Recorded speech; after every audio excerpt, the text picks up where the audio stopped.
The system is mostly infallible. I have no idea who put it into place or why.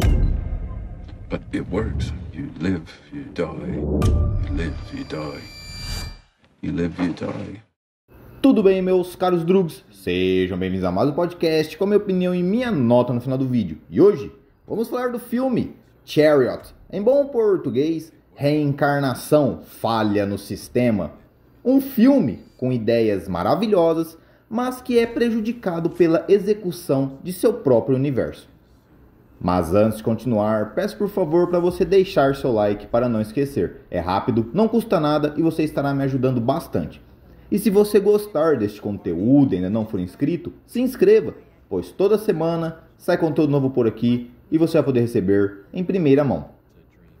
Chariot conta a história de uma corporação e um médico, o Dr. Karn, feito por John Malkovich, que supervisiona o processo de reencarnação, e de um jovem, Harrison Hardy, feito por Thomas Mann, que se torna uma falha no sistema quando encontra uma mulher, Maria, feita por Rosa Salazar, que amou em uma vida passada. Só para esclarecer, o filme não foi bom, mas também não foi horrível. Porém, ele me deixou interessado do início ao fim. E não há como falar o que achei sem dar spoiler. Mas isso também pode ajudar você a entender sobre o que o filme se trata, ou se ele realmente não tem pé nem cabeça. Existem filmes assim que contam apenas uma pequena história, sem começo nem fim. É apenas um pequeno pedaço do que aconteceu em algum canto deste mundo. É apenas um sonho. Começa do nada e termina em algum lugar a quilômetros de distância. Graças aos títulos dos vários capítulos: 1. A estação de reencarnação. 2. A falha no sistema. 3. Os amantes reunidos. 4. O despertar. 5. A convocação. 6. A estação de reencarnação 2. E 7. Os amantes reunidos 2. Dá para concluirmos que a reencarnação deveria ser o tema principal, mas, para ser sincero, em momento algum me deparei com uma única coisa que parecesse referir-se à reencarnação.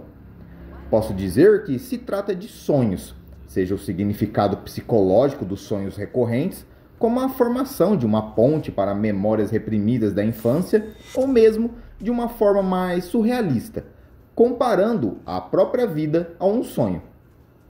A história aqui é contada com lógica onírica.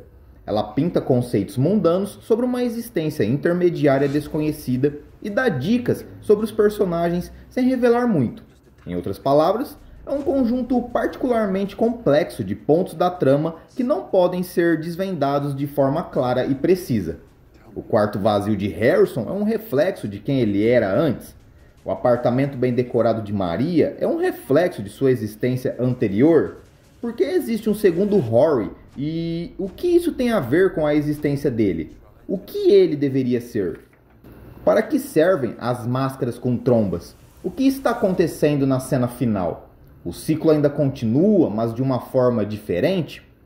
Definitivamente, há cenas interessantes, apesar de algumas partes inúteis, como o cuidador das duas únicas tartarugas sobreviventes de uma espécie em extinção, outras que nunca são concluídas, como o mistério que ronda o Lafayette, o prédio em que ficam hospedados, e outras que nunca são respondidas, como por exemplo, porque ninguém da corporação pode entrar no prédio.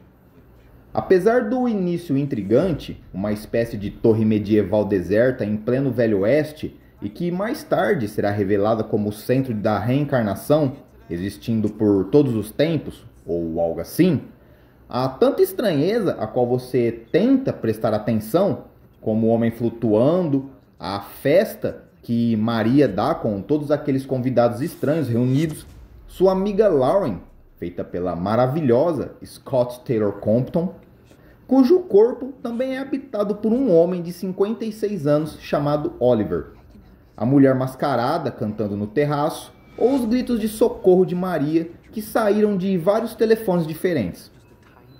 Por que Harrison teve o mesmo sonho 5.000 vezes? Por que todo mundo é tão excêntrico ou estranho? como a falha de Maria é corrigida pelo médico e por que o tal doutor usa aquela peruca vermelha.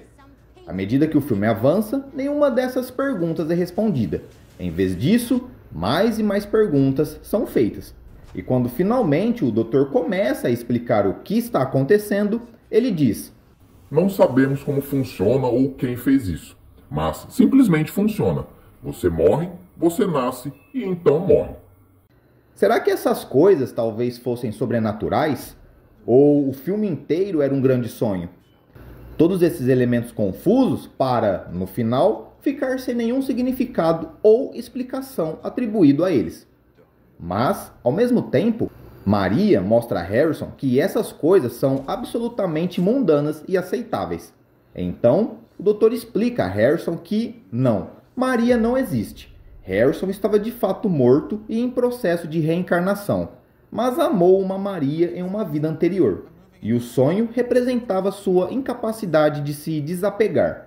Agora, eles o curaram, e ele pode reencarnar e ter uma nova vida plena. E com base no título do último capítulo, vemos Harrison e Maria se reencontrando, mas agora ambos como mulheres. E final feliz. E é por conta de tudo isso que eu falei aqui nesse vídeo que minha nota para o filme é 3 de 10. Sim, como um filme do David Lynch, ele desperta dúvidas e tem diferentes sentidos, se tornando envolvente o suficiente para você entender a sua maneira. E é isso, meus caros drugs. Se já viu ou vai ver o filme, estarei deixando o link dele aqui no YouTube na descrição do vídeo. Comente o que achou, se gostou, deixe seu outro like, se não, dislike. Se inscreva no canal para apoiar se você ainda não é inscrito e até o próximo podcast.